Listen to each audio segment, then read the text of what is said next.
रंगा सियार, शिव कुमार। एक बार एक सियार भोजन की तलाश में भटक रहा था। आज का दिन उसके लिए बहुत बुरा साबित हुआ था, क्योंकि उसे खाने को कुछ भी नहीं मिला था। थका मांदा और भूखा प्यासा वह देर तक घूमता रहा और अंत में शहर की गलियों में जा पहुंचा। उसे पता था कि सियार के लिए शहर में घूमना खतरे से खाली नहीं है, लेकिन वह इतना भूखा था कि उसने खतरे की परवाह नहीं की।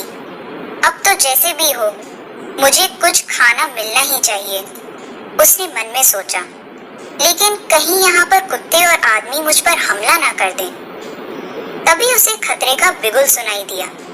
कुत्ते भौंक रहे थे। वह समझ गया कि अब वे उसका पीछा करेंगे। वह डर गया और उसने भागना शुरू किया, लेकिन कुत्तों ने उसे देख लिया था और वे उसका पीछा करने लगे।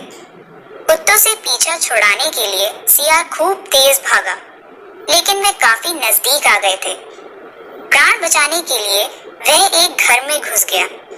वह घर एक रंगरेज का था। आंगन में नीले रंग से भरा एक नाद रखा था। सियार ने उसी में छलांग लगा दी। जब कुत्ते सियार को ना पा सके तो निराश होकर लौट गए। सियार नाद में कुछ देर छिपा रहा। जब उसे विश्वास हो गया कि कुत्ते चले गए हैं, तब वह नाद से बाहर निकल आया। अपने आप को नीले रंग में रंगा देखकर उसे बड़ा आश्चर्य हुआ।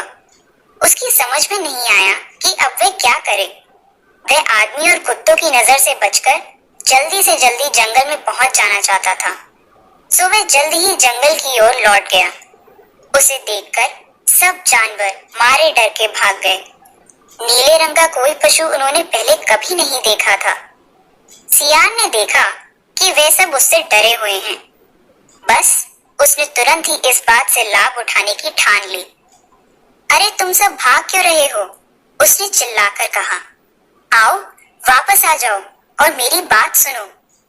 भागते हुए जानवर ठिठक कर खड़े तो हो गए, लेकिन दूर से ही उसे देखते रहे। वे उसके नजदीक जाने में झिझक रहे थे। आओ, अरे भाई सब पास आ जाओ। सियार ने फिर आवाज दी। अपने सब मित्रों को भी बुला लाओ, मुझे तुम सबसे कुछ बहुत ही जरूरी बातें करनी हैं। एक एक करके सब जानवर नीले सियार के नजदीक आ गए। शेर, हाथी, बंदर, खरगोश, हिरन और बहुत से दूसरे जानवर आकर उसके चारों ओर खड़े हो गए।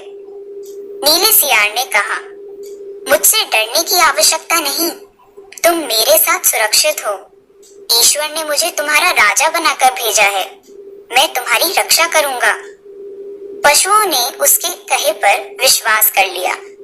सब ने उसे नमस्कार किया। उन्होंने कहा, हे राजन, हम सब आपको राजा मानते हैं। हम ईश्वर को धन्यवाद देते हैं कि उसने आपको हमारे पास भेजा है। अब मेहरबानी करके बताइए कि हम आपकी क्या सेवा कर सकते हैं। नीले सियार ने कहा, तुम्हें अपने राजा की देखभाल खूब अच्छी तरह से करनी चाहिए और हमारे खान पान का अच्छा प्रबंध होना चाहिए।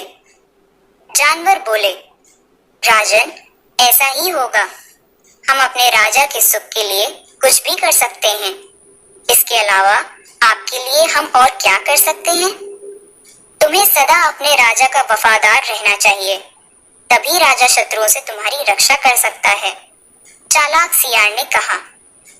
पशुओं को उसकी बातों पर विश्वास हो गया। उस दिन से वे नीले सियार के लिए तरह तरह का बढ़िया भोजन लाने और उसकी खूब सेवा करने लगे। वह नीला सियार राजा की तरह रहने लगा। प्रतिदिन पशु उसका अभिवादन करते और अपनी समस्याएं उसके सामने रखते। राजा सब कुछ सुनता और उसका समाधान बताता। एक दिन जब राजा दरबार में बैठा हुआ था कि कुछ दूर पर शोर सुनाई दिया।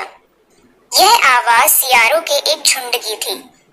बहुत दिनों से नीले सियार ने अपनी जाति के लोगों की आवाज नहीं सुनी थी। वह अकेलापन महसूस कर रहा था। आवाज को सुनकर वह बहुत प्रसन्न हुआ। उस समय वह यह भूल गया कि वह अब राजा है। उसने सिर उठाया और असली सियार की तरह हुआ करने लगा।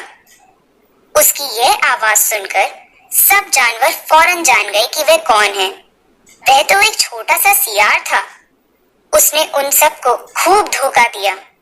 सब जानवरों को बहुत गुस्सा आया और वे उसे मारने के लिए दौड़े, मगर तब तक सियार वहां से भाग चुका था। कहानी समाप्त। रंगा सियार।